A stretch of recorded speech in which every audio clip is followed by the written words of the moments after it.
If you search for tenderness, it isn't hard to find. You can have the love you need to live. But if you look for truthfulness, you might just as well be blind. It always seems to be so hard to give. Honesty is such a lonely word. Everyone is so untrue. Yeah, I think we're good. That's good. Fear. Say fear. Fear. Fear. We're back with more Succession talk, and this time there's a new one because we got you into the show. In between last episode, us recording the first reaction of season 4, and now Alyssa has completely caught up on Succession. Well, wait, when did you start watching again? It was a little before the season 4 premiere, but only like a day or two. She was going through season 2 during the season 4 premiere. You're just a monster. Right before I turned on this recording, I was saying, I said to you, I'm going to stop trying to get you to hyperfixate on things I'm interested in because you'll get more interested than me, and I don't like it. It works. I've done it. Because you did this with Breaking Bad, too. You jumped on that train, and then you were quoting things, and Jack and I were both like, I don't remember that. What is she talking about? If it works, it works. The grind set. But yeah, we have Alyssa here to talk about this one with us. She will also be on the next episode of the Fear podcast that I will finally edit soon. Please. I'll try to get it out this week. Okay. We'll see what happens. Because we recorded it a while ago, before you started your Succession binge. Yeah, like a while ago. Uh-huh. Well, because also a thing to take note of was that me trying to watch Succession again was for the third time. Yes, you tried to start it so many times, and I don't know, I thought for sure you weren't going to get into it and was like, she probably won't like it. Yeah. So That's what I thought. So this is a bigger twist than you getting into like Breaking Bad. Yeah. If Breaking Bad was just getting you to watch it. Yeah. This it was like she's already tried to watch it several times. She doesn't seem to like it. Or get it. But then at some point it just clicked.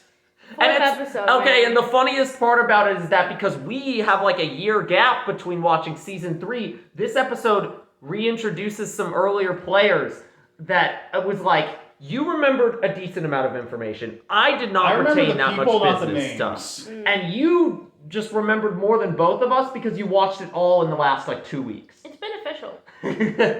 Honestly. At least for knowledge. So it was like Stewie and Sandy showed up, and I was like, please, and I was like, I need a refresher on what they're actually cooking right now. We haven't actually seen Sandy. I mean, we've seen his daughter, That's but true. we haven't actually seen Sandy. Isn't her name Sandy? also Sandy? Yes. Yeah. Okay. Sandy's Sandy.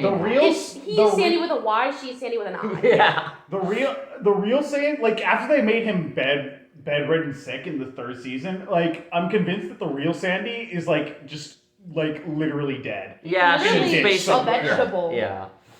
So them saying we're doing this for Sandy is we're doing this for us in the name of Sandy. In the name of Sandy. So, as we said, Stewie and Sandy have been reintroduced this episode because Shiv ropes them in because she wants to try to get to she wants to fuck twist up the deal. She wants to fuck up the out deal. of Logan. She wants to fuck up the deal with the justification of it being wanting more money. Yeah, but she really just wants to get back at Tom because he blocked her from getting divorced. And at her dad because Logan gave Tom that advice. Yeah. I honestly didn't think Logan actually gave Tom that advice until he said so at the end of the episode. I'm like, I think Tom just did that on his own. No, he wouldn't have without Logan's advice. He wouldn't have known how to. Yeah. He'd be like, oh, I've never gone through divorce. I've been planning on this. I guess I'll just like get a lawyer and be like, yeah, so like I guess 50-50. Mm-hmm. And Logan's like, here's what you're doing, how to fuck this Yeah. So she contacts Sandy and Stewie without telling the rest of them, and then tries to frame it as they want to contact us. And at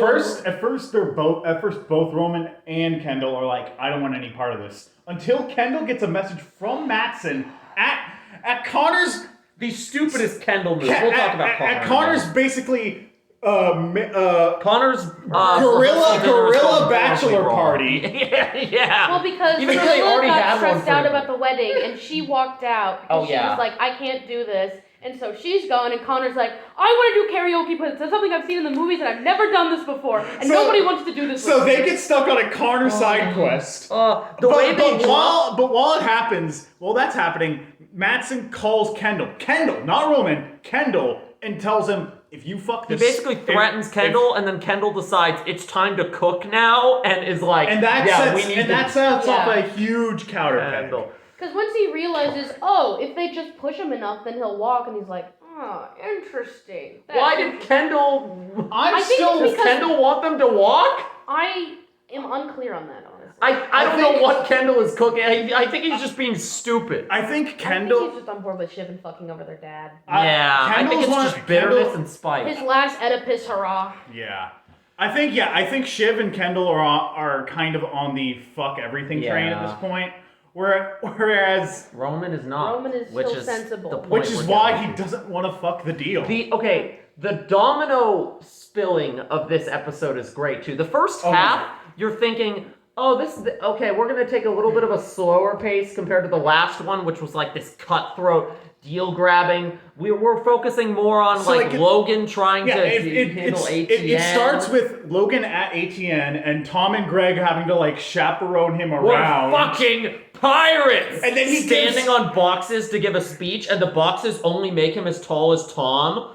which just makes him look shorter than Yet he somehow actually he is. still commands the room by the end, and it gets them all. The evil charismatic. Logan. I made this analogy. You didn't get it because you don't even watch The Boys. I don't even know if you've watched The Boys. I enough watched to get some of it. That's so crazy.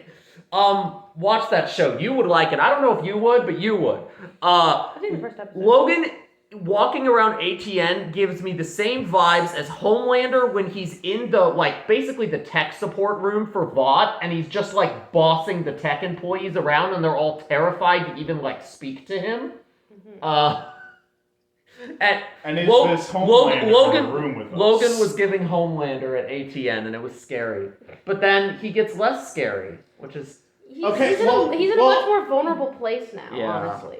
All the ATN stuff is bluster. Mm-hmm. It's just that Tom and Greg can't see through the bluster because they're way too chicken shit about Logan. There's this whole subplot about Logan's assistant Carrie.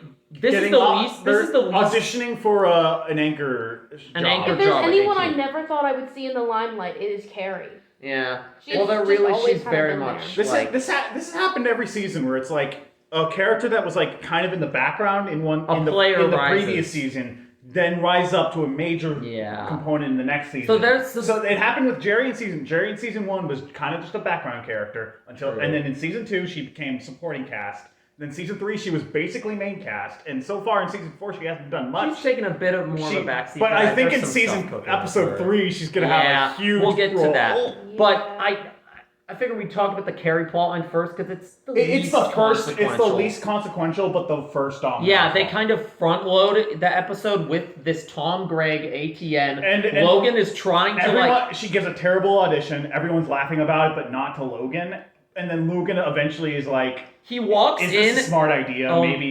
Maybe we should cool her. But Logan is so non-committal about pitching that idea that it's honestly unclear to Tom, to Greg, to the audience how much he actually wants them to is this him being I'm done with Carrie and I just want to start cutting her out? He never says a thing. He doesn't because he doesn't give an opinion about it. Because he's I'm not because he's not supposed to. I'm not in this. Because the nepotism boss. shit. Yeah. But then it's Tom and Greg are trying to figure out what Logan wants, and then when Tom is okay, we need to ditch Carrie. You do it. He pushes the task onto Greg like he did with Cruises, and he is just as scared as he was with Cruises. And he fucks it up horribly, just like he fucked Carrie up Greg. So Carrie then goes to talk to Logan directly, and that dovetails into the Connor Mattson, Rick Kendall family drama. Oh my god, Tom, there's a line from the trailers that's it's like Israel and Palestine, but way more complicated. I thought that was gonna be about that line is about talking Carrie down from ATN. The least important thing going on. I love this show's comedic writing sometimes. And then we get into the less comedic subplots. Well, it starts out very comedic. Because Kendall... with Connor, with us just trying to go along with Connor on his depression trip. Before that, it starts out with Kendall, Roman, and Shiv being robbed of helicopter access after 4 seasons of flying everywhere. Right. And then having to, get a ride to Connor's rehearsal dinner. And they were late. They show up. Willa is walking out with a drink in her hand and a bunch of her friends. Bottle. Clearly, very drunk and stressed out, and it's immediately obvious it's something has gone wrong. You're like, did Connor do something wrong? And then you get up there and it's no. Connor's at a table by himself. Willa said, I can't. Willa said verbatim, I can't do this. In a speech, and now Connor is flailing, and so now. So they go out drinking with him to lift his spirits. This is the closest thing we've ever gotten to a Connor episode, which is terrifying because the three kids are basically roped into a Connor side quest that Shiv especially does not want to be there. Shiv just wants to talk to Standy and Stu. She had to be convinced just to even go into the rehearsal dinner, honestly. Yeah. Shiv, well, that's what I feel like. Shiv is the most cutthroat. So it makes sense that, because her throat's been cut. Yeah. Well, her reaction to Connor is the same indifference that Logan gives Connor's whole, thing. This is a sad episode for Connor. Because it's also crazy my God. because there was literally an episode that took place at Connor's house, that whole episode, and that wasn't even about Connor. No, none of the episodes before this point have really been about Connor. Yeah. The show's attention to Connor mirrors the family's attention to Connor. Even the fact that he shows up for a funny bit, and then the punchline is he's like, "I'm not a joke," and then that's the joke. Even the fact that Connor's actor has never been nominated for an Emmy for the show, while Greg's actor is plays into that. That might change. That might change because this. So it was really they go out drinking. Kendall gets the call from Mattson. He decides, I'm going to kill it. So he and Shiv eventually start talking about it with Roman and Connor. Basically trying to bully Roman into it. Yeah, bully Roman into it. Meanwhile, Connor, in secret, texts their dad. And because Connor needs the payout. Because he needs the payout. There's a great moment where they're discussing this in front of Connor. And they're like, we need to delay the payout or something. And no, we don't. And Connor just goes, "Excuse me," he's not listening before, but suddenly now. As soon as they mention the deal, he's like, "What? What? Are you fucking?" So then Connor is like, "I just want to do karaoke, guys." So they get a karaoke room. Connor, Giga Chad, that was the TV. Giga Chad Connor move. He gets them a karaoke room. Oh, well, okay. First, he has the static. Connor says, "I just want to sing a song in karaoke because I've seen it in the movies and it looks cool, but no one ever wants to do it."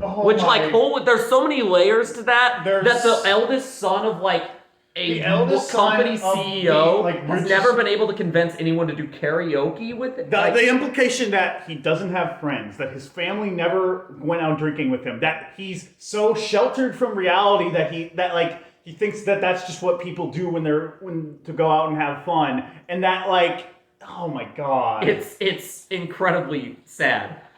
But then he does probably the most cold business move he's ever done on the show, which is get them in the karaoke room and then be like, call up Logan, tell him about the. By the way, I called up Dad. Desperado? And then, he's like, by the way, I called up Dad, he's coming here. Now I'm gonna do karaoke anyway as you all sit here and suck.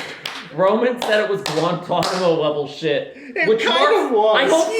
He was a bad singer. I'm sure that he did that intentionally, but that was. He was also singing such a sad, self-saddening song. Also, he's been tracking Willa on his phone the whole time. That's kind of a red flag. That is a very big Connor is a walking red flag. Their Connor is a walking red flag, and their relationship has been nothing but red flags. Mm-hmm. But that's gonna explode. But it's fucking riling up. Oh my God. I can't wait for the wedding. Oh my God. Connor. So that's starting to crescendo the deal subplot. And then, like, I think, isn't there, like, one... Like, yeah, and then everything kind of comes to a head. When Logan comes to the bar and talks to them in the carriage, and you think he's going to be full of fury and rage running in there like he usually is. This is the closest we've ever gotten to a remorseful Logan with he says sorry, and it's clear that, like... He's trying to be sincere, even though sincerity really bad at it. Sincerity is an impossible emotion. There's multiple things going on here. It's clear that Carrie talked him into this approach, which is why she's also there. Which is why she's also there for some reason. Like that's the reason. But the kids can't see that, or maybe they can, and that's why they don't buy it. I don't know. But it's clear Carrie talked him into it, and it's clear that he's doing this out of business desperation. Like if the deal tanks, he's screwed too. If he was just doing this because that's how he sincerely felt, he would not have been sincere about it because that's just how what Logan is. But the fact that you're right, like the fact that he was like, "I'm sorry," and didn't add an extenuating, "I'm sorry you felt that way," or "I'm sorry you thought I fucked you." Just "I'm sorry," like.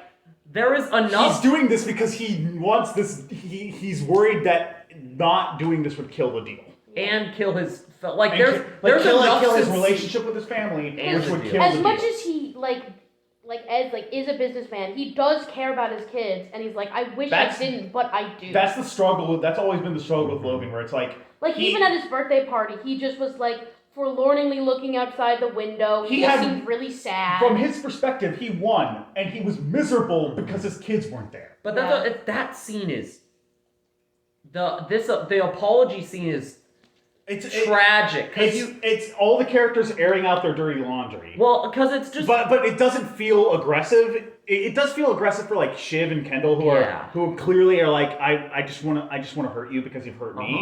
Yeah. But like on Roman and Connor and Logan's part, it's just sad. But it's just sad because it's like it's just so sad. You realize midway through the scene of like, okay, Logan is doing this for a business reason, but there's enough sincerity there. Like, this is his most genuine attempt to apologize for all the things he's done to them wrong. And he still can't do it. And it's, like, too late. Yeah, or at least it's too late for Shiv and Kendall. Yeah. Roman is a little bit of a different story. Roman's kind of on the fence. Well, he's always been on the fence with him. Because he's the youngest, and he's also easily manipulated because of that, because he's always played to Roman. Yeah. And but while also keeping Roman at a distance, which compels Roman to keep chasing after him. So the apology discussion does not go well.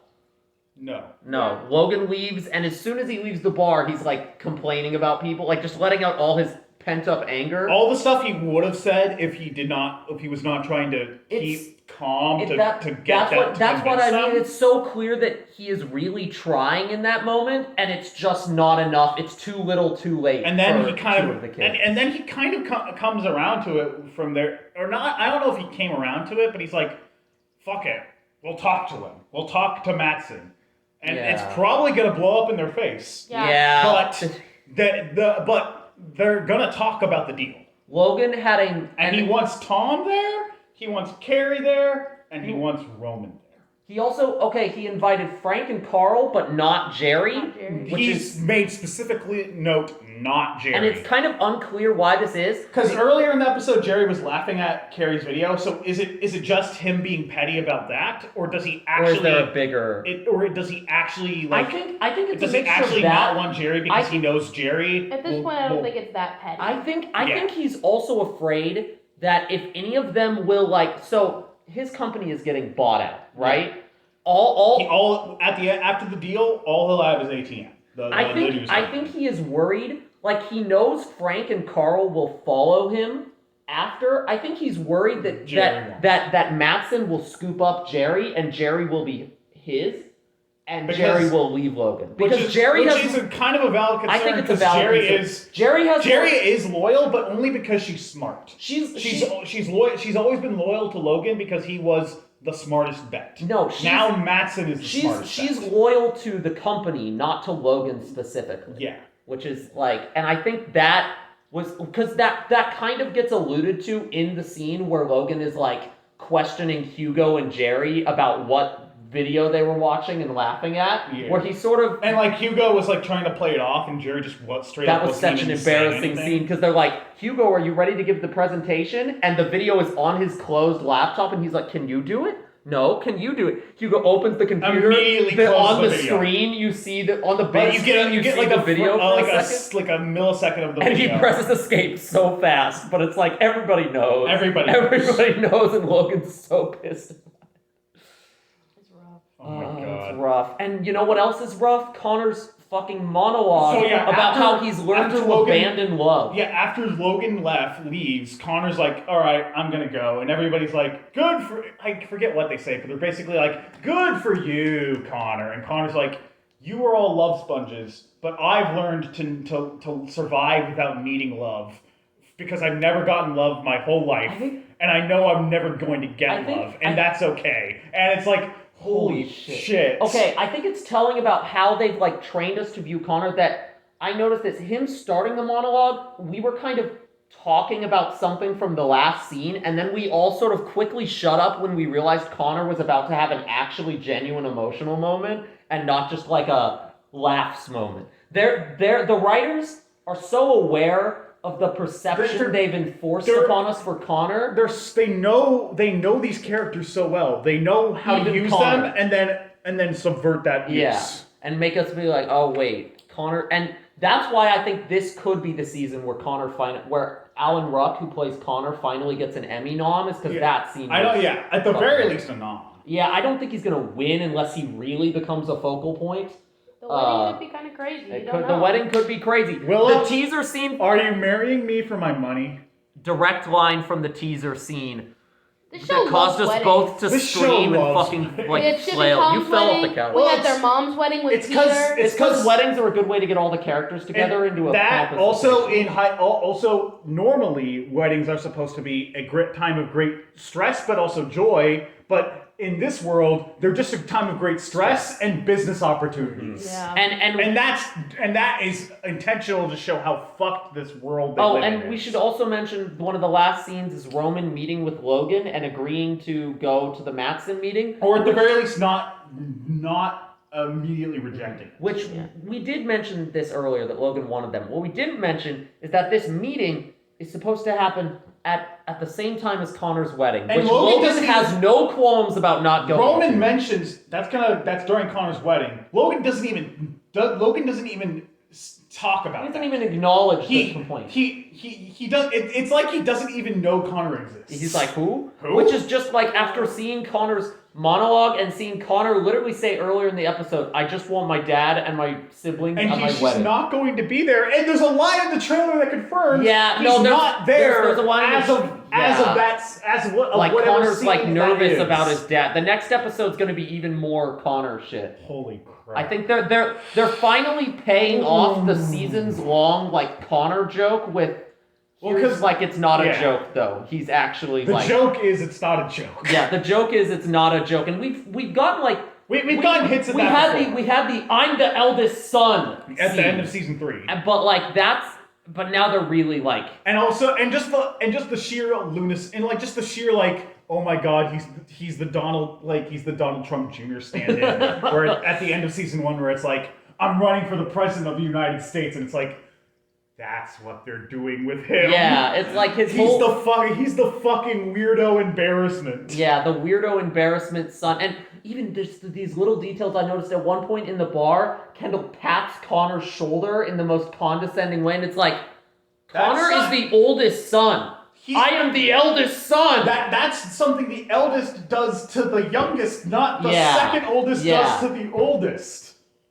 Holy shit. The Connor shit is cooking. And the Tom and Greg stuff took a bit of a backseat this episode. That's okay, because they had a lot in the first episode. Yeah. They had a lot in the first episode, and it's clear that they're going to have more, like, the little bits we did get, like, Tom is snatching up divorce lawyers. They are getting a divorce, and it's definitely not going to be amicable, especially if Logan keeps egging him on. Mm-hmm. Yeah. Oh, Connor, I feel bad for Connor. Also, it feels like he's just snatching up all of the lawyers so that Shiv can't talk to any of them, so that they can't really finalize the divorce, so that he can still have her in his back pocket. Power from Logan, because he's unsure if the divorce will spell his doom. Because Logan has not done anything to assure that. We're cool. But this deal definitely might fuck him up if that doesn't go through. And also, like, there's an implication at the end of the episode that he's gonna bring Roman into ATN, and what does that what does that mean for Tom? Because like Tom's whole thing is like, I'm gonna be ATN. I'll take it over. Fuck not Jerry. Sid. Fuck Sid. Nobody likes Sid. Literally, no one likes Sid. She's only there. She's the slimy Fox News lady that nobody likes. It's so funny. She does look like one too. Yeah. No offense to the actress. No offense to the actress, but they do. You cast her great. I also feel like they've got a makeup and hair job going on for her that is designed to specifically be as like Fox you look News good. anchor You look good for your age. We need to make you look worse. Yeah, we need to make you look like you're trying to look 20 years can younger. Can we get someone to apply makeup that makes her flesh look like plastic? yeah. Make her look like a Barbie doll in the worst way possible. Yeah. A Barbie doll that's been dried in the sun. Oh, raisin. A raisin. She does look like a fucking raisin. I know. And we're just roasting Sid now, which is the most like minor character. Oh my god. Oh my goodness, fear. Nothing fills me with more fear than seeing that next episode is Connor's wedding and he's going to say, "Are you just with me for the money?" I'm excited. I'm excited, but I'm also incredibly afraid. Oh my god. Oh my god. Fear. Sad fear. Sad fear.